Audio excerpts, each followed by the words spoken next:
दोस्तों, एक बार द्वारका में भगवान श्री कृष्ण से मिलने के लिए उनके एक सखा आते हैं जो दूर मध्य देश में निवास करते थे। श्री कृष्ण के मित्र अत्यंत दुखी और दरिद्री थे, इसीलिए वे भगवान श्री कृष्ण के पास गरीबी को दूर करने के लिए उपाय मांगने आते हैं।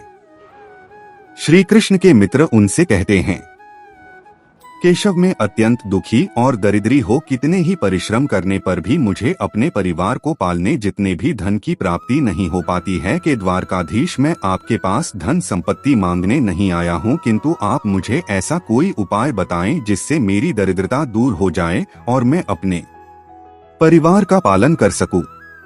मैं किसी लोभ के कारण आपके पास नहीं आया हो और न ही मुझे धन चाहिए। मैं तो बस इतना चाहता हूँ कि आपकी कृपा सदैव मुझ पर बनी रहे। कृपया मुझे मेरी गरीबी दूर करने के लिए कोई उपाय बताओ, मैं जीवन भर आपका ऋणी रहूंगा।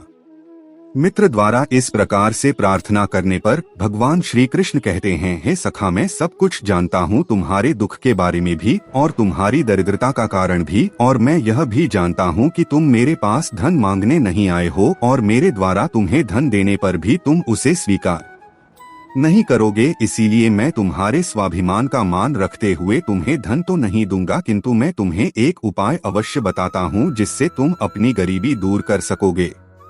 तुम्हारी दरिद्रता का नाश होगा और तुम्हें अपार धन संपत्ति की प्राप्ति होगी।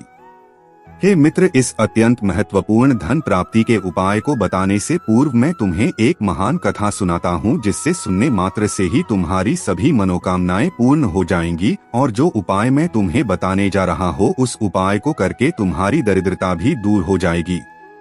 इसीलिए इस कथा को तुम ध्यान से सुनो। इस कथा में मैं तुम्हें संपूर्ण मनोकामनाओं को पूर्ण करने वाली कामधेनु माता की कृपा प्राप्त करने का उपाय बताऊंगा। तुम्हें नित्य केवल एक चीज गौमाता को खिलाने हैं, ऐसा करने से तुम्हारी दरिद्रता समाप्त हो जाएगी। है सखा, प्राचीन काल की बात है।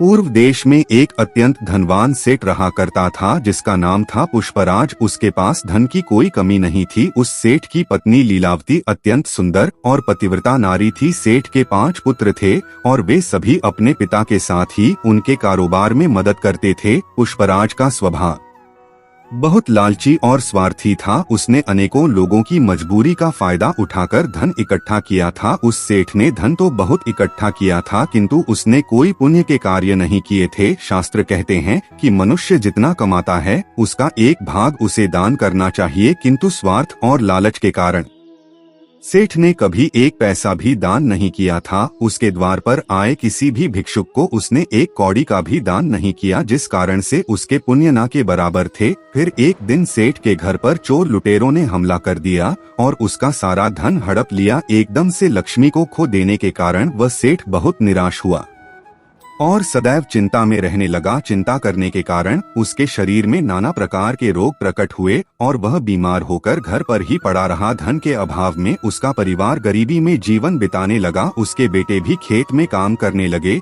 लेकिन मेहनत करके भी वे थोड़ा सा ही धन कमा पा रहे थे और अपने परिवार का पेट पाल रहे थे। बहुत दिन बीत गए। उस सेठ की तबीयत दिन ब दिन खराब होती जा रही थी और उसे मृत्यु का भय सताने लगा। उसकी पत्नी उसकी बहुत सेवा किया करती थी, किंतु कोई भी उपाय करके भी सेठ की तबीयत ठीक नहीं हो रही थी। फिर एक दिन उस सेठ के द्वार पर यमराज साधु का भेष धारण करके पधारे और उन्होंने सेठ की पत्नी से कुछ अन्नदान करने को कहा। सेठ की पत्नी का स्वभाव दयालु था, इसीलिए उसने उस साधु महात्मा को घर के अंदर बुलाया और अपने रसोई में जो कुछ भी पड़ा था वह सारा उस साधु को भोजन में खेल ला दिया। इससे वह साधु अत्यंत प्रसन्न हुआ और कहने लगा, हे माता, आपने आज इस भूखे साधु की भूख मिटाकर बड़ा पुण्य का काम किया। मेरे मन में तुम्हें कोई वरदान देने की इच्छा हो रही है, इसीलिए आज तुम जो भी मांगो उसे मैं निश्चित ही पूर्ण करूंगा। साधु के यह वचन सुनकर उस सेठ की पत्नी ने कहा, हे महात्मा, आपको कोटि कोटि प्रणाम है। ही साधु, कुछ समय पहले हम बहुत ही धनवान थे, किंतु चोर लुटेरों ने हमारा सब कुछ छीन लिया, जिस कारण से हमें दरिद्रता में जीवन बिताना पड़ रहा है। मेरे पति की भी तबीयत खराब हो गई और वे भी मृत्युशैया पर लेटे हुए हैं। कृपया आप कुछ ऐसा उपाय बताए हैं जिससे हमारे दुख दूर हो जाए। उस सेठ की पत्नी की बात सुनकर वह साधु महात्मा बोले, हे माता, तुम्हारी यह दुर्दशा तुम्हारे पति के कुकर्मों के कारण हुई है। उसने अपने जीवन में कभी दान धर्म नहीं किया, कभी कोई पुण्य का काम नहीं किया। उसने दूसरों को दुख देकर ही इतना सारा धन प्राप्त किया है, इसीलिए दुर्भाग्य उसका पीछा नहीं छोड़ रहा है। किंतु यदि तुम इस दुर्भाग्य से पीछा छुड़ाना चाहती हो तो मैं तुम्हें एक उपाय अवश्य बताऊंगा।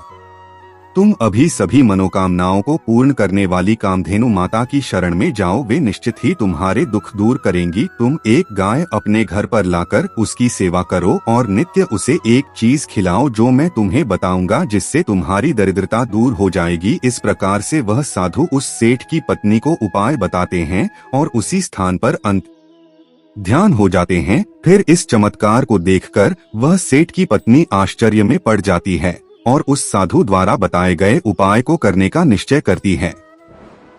उसके पास उतना धन तो नहीं होता है कि वह गाय को खरीदे, इसीलिए वह गांव के पास स्थित गौशाला में जाकर वह उपाय करती है। वह रोज सुबह चुपके से घर से निकलकर गौशाला जाने लगी और साधु द्वारा बताई हुई वह चीज उस गाय को खिलाने लगी। फिर एक दिन अचानक उसे यह समाचार मिला कि राजा के सिपाहियों ने उन चोर लुटेरों को पकड़ लिया है जिन्होंने उस सेठ का धन चोरी किया हुआ था। इस प्रकार से गौ माता के आशीर्वाद से उस सेठ को उसका सारा धन प्राप्त हुआ। फिर वह सेठ भी अपनी पत्नी के साथ रोज गौशाला में जाने लगा और गाय की सेवा करने लगा। रोजगार के पीठ पर जो को बड़ होता है उसे स्पर्श करने लगा, जिससे उसके सभी रोग भी नष्ट हो गए और वह फिर से स्वस्थ हो गए। इस प्रकार से गाय की सेवा करने मात्र से ही उस सेठ को सारी संपत्ति वापस मिल गई। उसके बाद वह सेठ रोज दान धर्म करता। उसने अपने घर के पास एक गौशाला भी बनाई और रोज गायों की सेवा करने लगा। श्री कृष्ण कहते हैं, हे सखा, अब मैं तुम्हें बताता हूँ गाय की सेवा कैसे करनी चाहिए और गाय को कौन सी चीज खिलाने से धन की प्राप्ति होती है। हे मित्र, शास्त्रों में गाय को माता कहा गया है और समस्त देवी देवता भी इनका पूजन करते हैं। गायों के 6 अंग गोबर, मूत्र, दुग्ध, दधी और घृत, यह अत्यंत पवित्र और शुद्ध के साधन भी है। गोबर से बिल्व वृक्ष उत्पन्न हुआ, उसमें लक्ष्मी विद्यमान है, इसलिए इसे श्री वृक्ष कहा जाता है। गोबर से ही कमल के बीज उत्पन्न हुए हैं। गोमूत्र से गुग्गुल की उत्पत्ति हुई है जो देखने में प्रिय और सुगंध युक्त है, जो सभी देवों का आहार है। संसार में मूलभूत गोदुग्ध से उत्पन्न है। सभी मांगलिक पदार्थ दही से उत्पन्न है। घी से अमृत उत्पन्न होता है जो देवों की तृप्ति का साधन है। गाय से ही यह प्रवृत्त होता है। गौ माता के शरीर में 33 कोटि देवी देवताओं का निवास होता है। गाय एक अत्यंत पवित्र, निर्मल, शांत, निष्पाप जीव है। ऋग्वेद में इसे संसार का पालन पोषण करने वाली कामधेनु माता कहा गया है। इसके दर्शन मात्र से मनुष्य के हजारों पाप नष्ट हो जाते हैं, इसीलिए कभी इस निष्पाप गौमाता पर अत्याचार नहीं करना चाहिए। गाय को कभी मारना नहीं चाहिए और कभी उन्हें कष्ट नहीं देने चाहिए। गाय को मारना शास्त्रों में सबसे बड़ा पाप माना गया है। जो मनुष्य गाय की निस्वार्थ भाव से सेवा करेगा वह सुख समृद्धि प्राप्त करेगा। जो स्त्री रसोई में बनी पहली रोटी गौमाता को खिलाएगी वह सदा सुहागिन और सौभाग्यशाली रहेगी। जो लोग अपने घर में गाय से प्राप्त पंचगव्य को घर में रखेगा उसके घर में कभी दुख दरिद्रता नहीं आएगी। जो व्यक्ति प्रतिदिन किसी न किसी तरह से गौ माता की सेवा करता है वह सबसे अधिक पुण्यवान बन जाता है। शास्त्रों में गौमाता को मां लक्ष्मी का रूप माना गया है, इसीलिए उनकी पूजा करने से दरिद्रता दूर होती है। प्राचीन काल से ही गौमाता की सेवा और संरक्षण करने की परंपरा चली आ रही है। कई आशी मुनि अपनी कुटिया में गायों का पालन करते थे तथा राजा महाराज गायों का दान करते थे। गायों के दान को सबसे बड़ा दान कहा गया है। गाय का दान करने से सभी जन्मों के पाप नष्ट हो जाते हैं और मनुष्य को मोक्ष की प्राप्ति होती है। गौ माता के दर्शन करना बहुत शुभ होता है। शास्त्र कहते हैं रोज सुबह गाय के दर्शन होने से पुण्य की प्राप्ति होती है और सुबह गोबर के दर्शन होने से लक्ष्मी की प्राप्ति होती है। अगर किसी महत्वपूर्ण कार्य के लिए जा रहे हैं और अचानक ही गौमाता आपके रास्ते में आ जाती है तो वह कार्य निश्चित ही सफल हो जाता है। किसी भी यात्रा पर निकलते समय अगर गौमाता के दर्शन हो जाएं, तो वह यात्रा सुखपूर्वक पूर्ण हो जाती है, इसमें संशय नहीं है। कुंडली में यदि पितृ दोष होता है तो अन्य उपायों के साथ साथ गौमाता को प्रतिदिन रोटी और घास खिलाने से लाभ होता है और पितृदोष से मुक्ति मिलती है। इसी तरह कुंडली में यदि शनि की 7.5 या महादशा है तो हर शनिवार और अमावस्या को काले रंग की गाय को घास या रोटी खिलाएं और उसकी पूजा। इससे शनि दोष कम होता है। गौमूत्र यानी कि गाय का मूत्र बहुत ही उपयोगी, पवित्र और स्वास्थ्य की दृष्टि से अत्यंत हितकारी होता है। आध्यात्मिक दृष्टि से तो गौमूत्र का महत्व है ही, साथ ही वैज्ञानिक और स्वास्थ्य की दृष्टि से भी गौमूत्र के बहुत से लाभ बताए गए हैं। गौमूत्र में बहुत से खनिज पदार्थ और स्वास्थ्यवर्धक तत्व होते हैं जो हमारे शरीर की शुद्धि करते हैं और बहुत से रोगों से भी बचाते हैं। साथ ही गौमूत्र छिड़कने से वातावरण में शुद्धता और पवित्रता व्याप्त हो जाती है।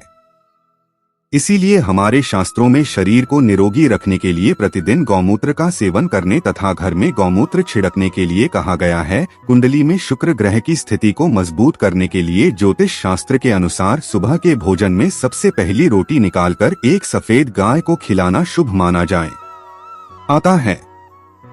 अगर कुंडली में बुध ग्रह कमजोर है या किसी कारण इसके दुष्प्रभाव झेलने पड़ रहे हैं तो हर बुधवार के दिन गाय को हरा चारा खिलाना शुरू कर दें। इससे बोध से जुड़े दुष्प्रभाव दूर होंगे और आपको तमाम समस्याओं का हल मिल जाएगा।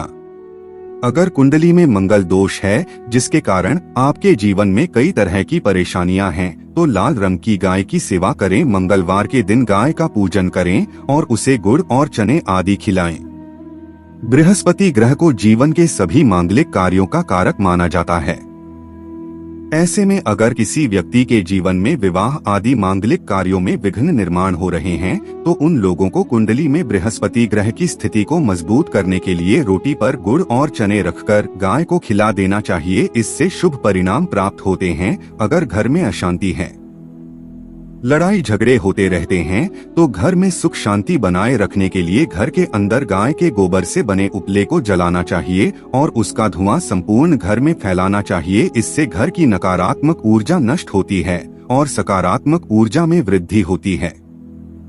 गाय के दूध, दही, घी, गोबर और गौमूत्र से बनने वाले मिश्रण को पंचगव्य कहते हैं। पंचगव्य को पापनाशक कहा जाता है और हिंदुओं की एक धार्मिक विधि प्रायश्चित करने में इसका उपयोग किया जाता है। वे को बनाने वाली सभी वस्तुएं अत्यंत उपयोगी होती है जो स्वास्थ्य के लिए लाभदायक तो है ही, साथ ही औषधीय गुणों से भरपूर है।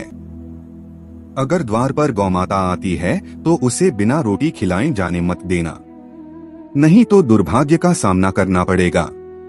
क्योंकि जिसके द्वार से गाय बिना कुछ प्राप्त किए लौट जाती है उसके घर से लक्ष्मी भी चली जाती है।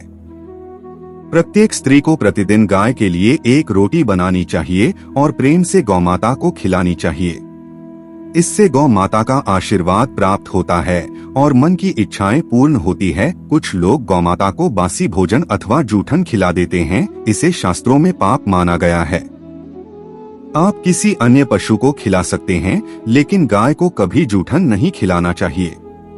भूख लगने के कारण गौमाता उस अन्न को ग्रहण कर लेती है लेकिन इसका पाप उस व्यक्ति को लगता है जो गौमाता को ऐसा बासी भोजन खिलाता है। गाय एक शाकाहारी और पवित्र पशु है, इसीलिए गाय के भोजन में कभी मांस, अंडे आदि चीजें नहीं डालनी चाहिए। ऐसा करने से महापाप लगता है। यदि कुंडली में चंद्र दोष है और जिसके कारण लगातार परेशानी उठानी पड़ रही है तो रोटी पर सफेद मक्खन, नमक और घी लगाकर गौमाता को खिला दें। यदि शनि दोष है तो आटे में थोड़े काले तिल मिलाकर रोटी बनाकर गौमाता को खिला दें, इससे शनि दोष समाप्त होता है। मंगल दोष को दूर करने के लिए रोटी पर हल्दी लगाकर गाय को खिलाना चाहिए। अगर घर में धन की समस्या है तो गुरुवार के दिन गाय को केले का फल खिलाना चाहिए, इससे दरिद्रता दूर होती है। गौमाता के पीठ पर एक उभरा हुआ को बड़ होता है, उसको बड़ में सूर्य केतु नारी होती है। जब भी द्वार पर गांव में आता पधारे तो इसको बड़ को एक बार जरूर स्पर्श करें, इससे जीवन से सभी रोगों का अंत होगा और धन संपत्ति की प्राप्ति होगी। शास्त्रों में कहा गया है, जो मनुष्य तन मन धन से गौ माता की सेवा करता है वह मृत्यु के बाद वैतरणी नदी को गौमाता की पूंछ पकड़कर पार कर लेता है। उस व्यक्ति की अकाल मृत्यु नहीं होती है और उसे मोक्ष की प्राप्ति होती है। जिस व्यक्ति के भाग्य की रेखा सोई हुई है, अगर वह व्यक्ति अपनी हथेली पर रखकर गौमाता की जीभ से चाट आता है तो उसकी सोई हुई भाग्य रेखा खुल जाती है और उसका दुर्भाग्य सौभाग्य में परिवर्तित हो जाता है। तो दोस्तों, इस प्रकार से भगवान श्री कृष्ण ने गाय का महत्व बताया है। आप भी नए साल की शुरुआत में गौमाता को ये चीजें जरूर खिलाएं, आपकी सभी मनोकामनाएं अवश्य पूर्ण होंगे।